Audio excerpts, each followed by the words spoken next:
Welcome back once again to the imaginary gallery.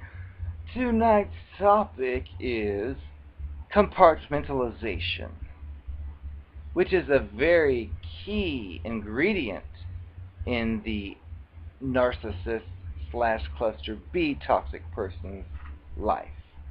It's what they do, and I'm here to explain it to you because, again, I had been through it like many times and tried to decipher what was happening, which I couldn't come to any logical explanation, but eventually I caught on, and that's what I'm here for you, because if you haven't caught on yet, you'll probably still deal with it, or at least you have dealt with it and don't understand it.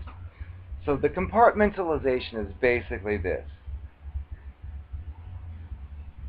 The cluster B, narcopathic, whatever, they're not, we've mentioned before, they're not a real person.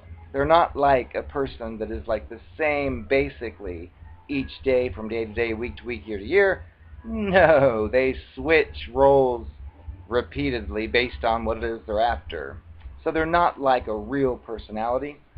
So when, for example, you meet one, what happens is you do your relationship thing, as I mentioned, I think, in the last video, which is all fine and dandy, but the point comes up where certain things appear or surface that do not fit in any way, shape, or form with what you're seeing on a day-to-day basis, like things he or she has done, and if you question, you're given superficial, shallow, fake, retarded excuses. Well, there's a reason for all this. The reason is, this is hard to take if you, well, actually it's very healthy to learn, because I wish I would have been told this, but what the deal is you have to look at the narcopath or narcissist, whatever.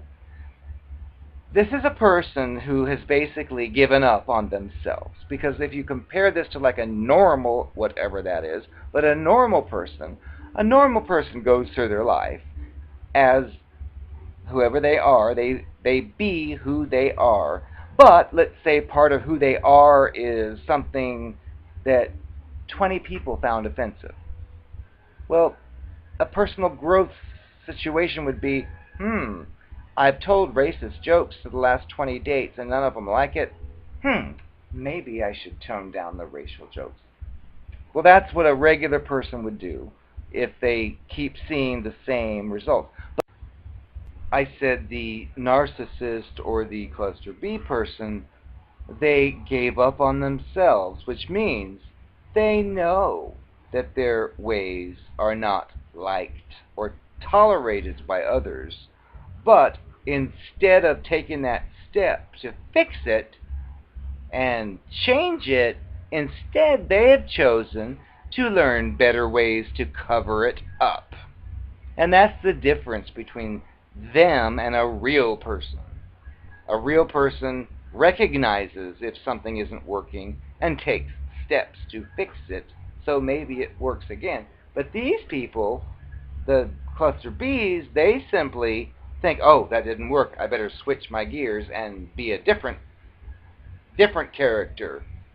And they do, they switch characters, which again means that they're completely void inside, which I cannot imagine how it would feel to live with a void inside and basically be a generic nonsense fool, empty canister who sees this person who loves this and that, and then zoom, that's what I am.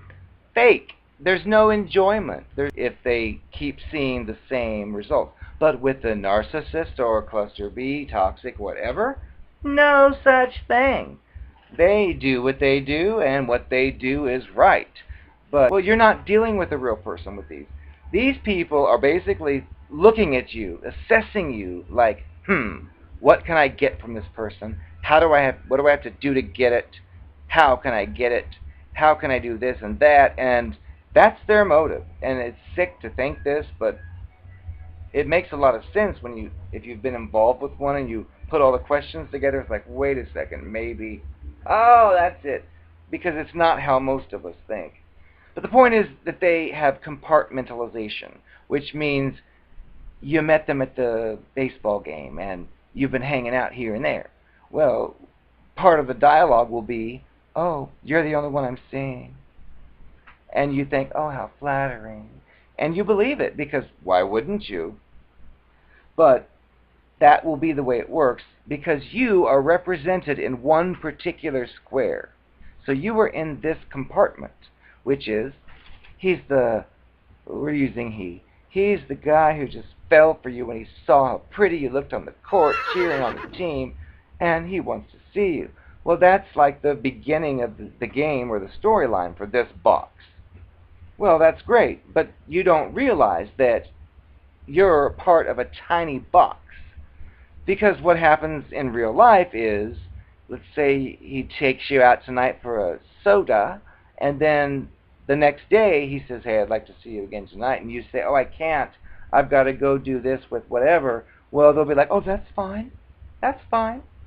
And you think, wow, what a considerate person.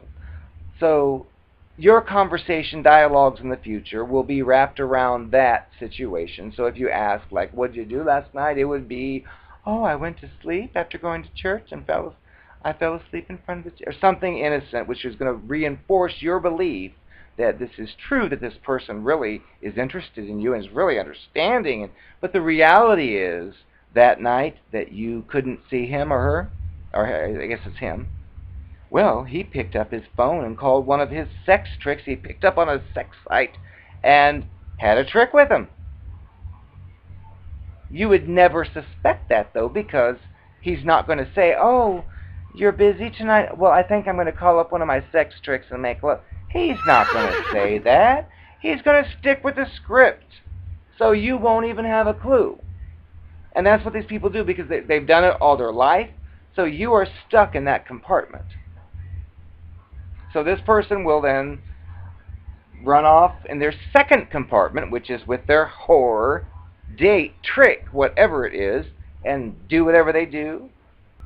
And then if you were to the next day say, well, you didn't answer the phone last night when I called you because you were busy playing with the other box, well, of course, you'll say, oh, I fell asleep, or whatever they say. And of course, you'll never know any of this. That's the whole deal. You won't know this. You will not be told this. So I'm telling you how it really is in a lot of cases. Especially the ones that have zero emotional connection, yet give you all this and give you that. Just a warning. And then they may even have a third compartment, of which is another brand new person they found on a amputee dating site or something.